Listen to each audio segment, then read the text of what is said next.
roads leading into Tembisa have been blocked by residents following protests earlier this morning. It's understood residents there are angry over rising rates and taxi fares as well as power cuts. Ahmed Kajee is there monitoring the situation for us. We speak to him now. Ahmed, good morning to you. What's the situation there right now?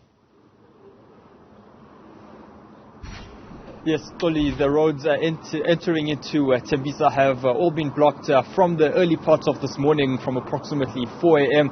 and they still seem to be blocked as you do see behind me. There are some law enforcement officials and law enforcement units out in the center of Tembisa, with some also stationed outside as well. Just to place you, just to geolocate you to exactly where we are right now, we're at the Ruth First Road entrance. That's just next to the R21 if you are heading in the northbound direction, passing the OR Tambo International Airport. But in terms of what we have seen so far this morning, there has been the burning of tires as well. I'm just going to take a quick step out of shot to the right of your screen over there, just beyond the bridge. Earlier on, there was burning tires to just continue that blockade in terms of the entrance into Tembisa as well. These are just one of the many entrances into Tembisa which have been blocked as well. And as you will see, some of these vehicles entering in, mostly law enforcement officials going through now as well. Just a few moments ago, and the Kuruleni Metro Police Department unit came out, and these are two units from the Tembisa sector entering into the township as well. And as you had mentioned, some of these major grievances coming through from the community is around the cutting off of electricity in recent weeks. As we do know, the Democratic Alliance, Tanya Campbell, is currently the mayor for Kuruleni. She was meant to meet with residents on Friday, and that did not happen. So perhaps there may be some grievances coming through from the residents on that front as well. To the slightly left of your screen, just beyond where the gentleman may be walking in right now, towards the area of the Civic Center, there was a major fire, quite a lot of smoke billowing from that particular region around an hour ago when we had arrived. That seems to have been, perhaps died down slightly. But that's in terms of what we have seen from the Tembisa region, at least from outside here at the Ruth First Road entrance. We will be trying to get access into the main township to see exactly what those who are on the ground, what their main grievances are. But from what we have seen, at least in terms of their grievances on that particular front, the cutting off electricity has been a major issue.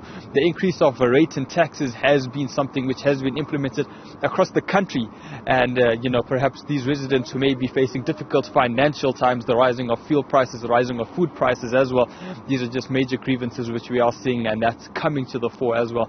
And I guess perhaps that meeting not coming through between the mayor Tanya Campbell and the residents on Friday may be a contributing factor for things perhaps being escalated, and the protests and perhaps the shutdown which we are seeing here taking place in Tembisa, that will be taking place. And obviously law enforcement will be carrying out their operations to contain the protesters, just to ensure nothing escalates to a drastic level. Fully.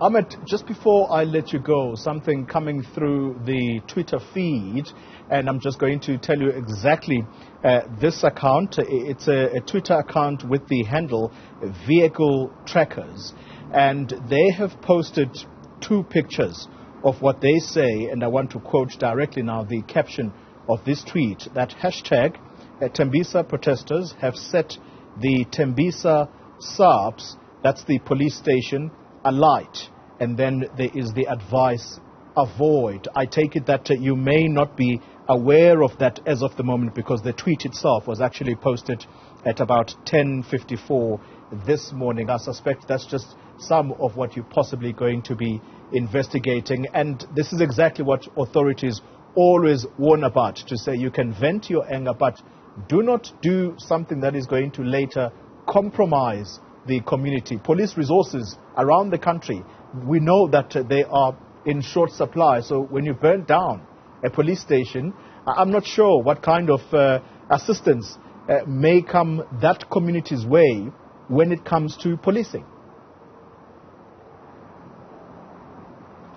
Very much so, Toli. Like you say, when it comes to policing in these areas, the destruction of property in any way or form, it more often than not reduces the service delivery in the long term as well. And with the Tembisa hospital also being nearby, there obviously are these major concerns around the destruction of property, especially for basic services such as healthcare, such as security, such as policing, like you do say. And these are just some of the things which we will be looking at and trying to just get clarity and clearance from the people here on the ground as well. And as I said, just to the left of your picture and to my right, there was just the Civic Centre direction. There was a fire, quite a lot of black smoke billowing from the direction of the Civic Centre. As to whether that is the official Civic Centre which was burning, we will be getting confirmation on that, but at least a few people on the ground saying that it could be as well. And just from the weeks and months that we have seen protests on that front, perhaps a smaller aspect and perhaps smaller incident of burning tyres, the billowing of black smoke seems to be a lot lower and not as thick as you normally would see from bigger pieces of infrastructure. And given the size of the fire that we had seen earlier on, one wouldn't be surprised if it was perhaps even a part of the Civic Centre and other parts of the major key infrastructure within Tembisa. But I'm sure we will be getting updates and a bit more confirmation a bit later on as the day progresses. And yeah, one would obviously hope that this doesn't escalate for the safety and security of the residents, despite their concerns and them wanting to voice exactly what their grievances are to the community, to government, and perhaps even to law enforcement as well. Live for us from Tembisa this morning, Ahmed Kajee, thank you very much for that update.